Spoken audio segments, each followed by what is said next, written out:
the Army's long right arm.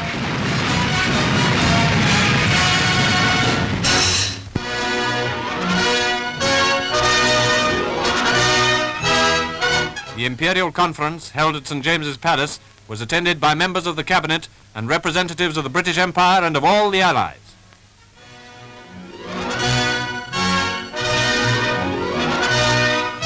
The King also came to the palace on this important and impressive occasion, delegates being presented to His Majesty who conversed with many of them.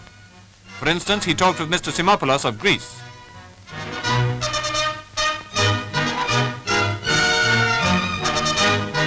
With Messieurs Cassin and Jean, 3 French delegates.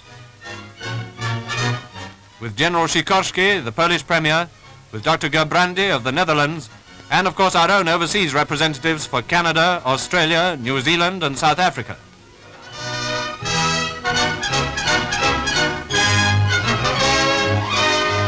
And here, yet another historic picture of the King with members of all the nations fighting with Britain against Nazism.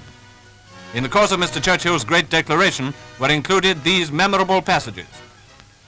Here before us, on this table, lie the title deeds of 10 nations or states whose soil has been invaded and polluted, and whose men, women, and children lie prostrate or writhing under the Hitler yoke.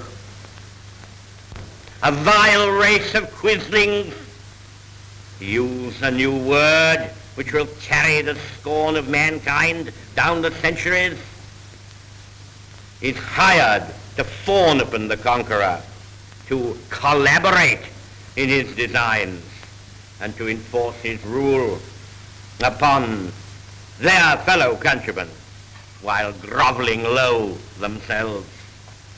Such is the plight of once glorious Europe, and such are the atrocities against which we are in arms.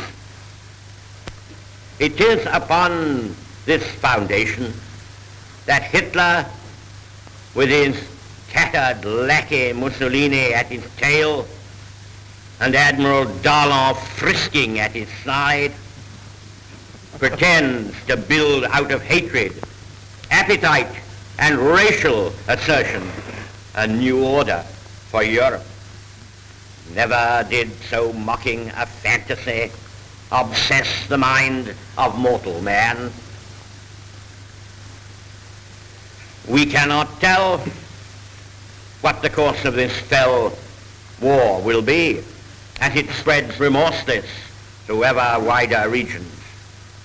We know it will be hard. We expect it will be long.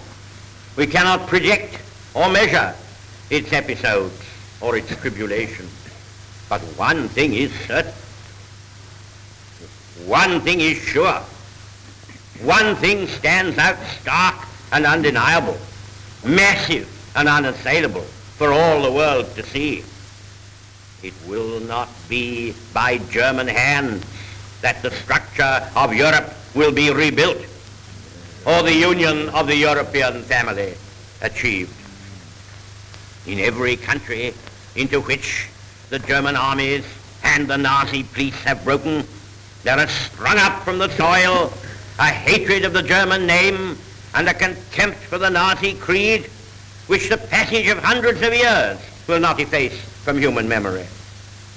We cannot yet see how deliverance will come, or when it will come, but nothing is more certain than that every trace of Hitler's footsteps, every stain of his infected and corroding fingers will be sponged and purged, and if need be, blasted from the surface of the earth. This then, my lords and gentlemen, is the message which we send forth today to all the states and nations, bond or free, to all the men in all the lands who care for freedom's cause, to all our allies and well-wishers in Europe, to our American friends and helpers drawing ever closer in their might across the ocean. This is the message. Lift up your hearts. All will come right. Out of the depths of sorrow and of sacrifice will be born again the glory of mankind.